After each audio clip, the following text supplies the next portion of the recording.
this is Grace Park from Baker Christian School. I'm a rising senior in this upcoming new semester.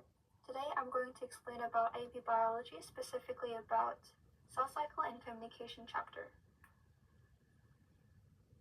Before we start, we need to ask questions in order for us to really know about what this chapter is about. How do cells communicate? Cells communicate through chemical signals. These signals are usually proteins. Multicellular organisms have trillions of cells that communicate in the following ways. There are two representative types of signaling. First is paracrine signaling. It's a communication over short distances. Cells send out signals to nearby cells. Nerve to muscle is one example, and this also includes contracting muscle. Second type of signaling that we need to know is synaptic signaling, and this is a gap between two nerve cells. It occurs when a neuron releases a neurotransmitter. Next, there are three steps of signal transduction. First, reception, second, transduction, and third, response. What is signal transduction? It's a conversion of a signal into cellular response. If you look at the picture, you can see that a signal molecule is attached to receptor, which is called the process of reception. And when a signal molecule is attached, the transduction, which is the signal transduction pathway, happens, and then the activation of cellular responses happens along with all those steps. This happens in cytoplasm, which is called the inside of cell. The very first step of signal transduction is reception. It happens at cell surface receptors and is located on the cell membrane. For example, G protein-coupled receptors and ion channel receptors work as proteins. Why do receptors exist? It's because most signaling molecules cannot cross plasma membrane. So in order for a cell to receive information, G protein-coupled receptor should work with G protein, which is called as a ligand. Ligand is a molecule that binds specifically to another molecule, often larger one like a receptor protein, and it triggers its activity. One thing we need to know more about is endocytosis. Endocytosis happens when cells absorb molecules by engulfing them, often after they have interacted with cell surface receptors. If you look at the picture, you can see that after G protein binds, cyclase converts ATP to cAMP, and cAMP activates other molecules inside the cell, which finally leads to the cellular response. Next step of signal transduction is transduction. Phosphorylation cascade is a series of proteins in a pathway are phosphorylated in activation cascade that generates a cellular response.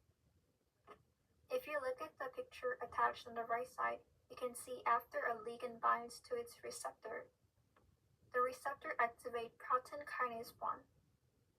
After inactivated protein kinase 1 is converted into activated protein kinase, it also activates protein kinase 2. And the following steps also happen due to cellular response and cascade effect. A phosphate group from ATP will be added to a protein, which is a ligand. Then a ligand will get powered on and start doing its job while protein turns into ADP. This will ultimately lead to the next step of transduction, which is amplification. Amplification is a process to make the transduction process faster. For example, cAMP or G protein activates with GTP. The reason why amplification happens in the cell after transduction is because the cell needs to activate cellular response quickly and more efficiently.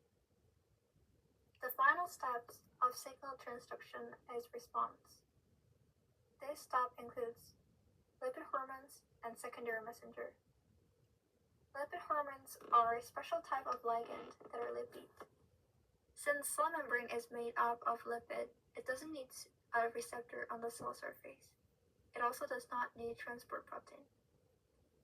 Lipid hormones produces a transcription factor, and an entirely new protein is synthesized from DNA to mRNA to ribosome. Next, secondary messenger is a receptor at the cell surface that receives a ligand, and this activates the transport channel. Transport channel is opened, and a secondary messenger is allowed to enter the cell. Secondary messenger binds to appropriate protein. This is the final review picture that explains every single steps of signal transduction. First, outside of cell, the ligand will be binded to receptor in order to start and initiate a cellular response.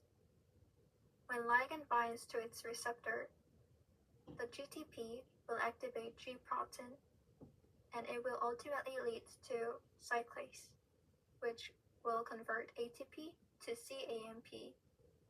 cAMP is called second messenger, and it will also lead to phosphorylation cascade, which ultimately initiate cellular response later. While going through a phosphorylation cascade, each kinases will go through the steps of being activated and being inactivated.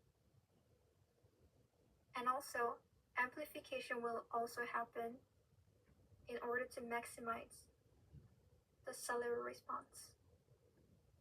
This is the end of today's lesson. Thank you so much for listening this lecture carefully.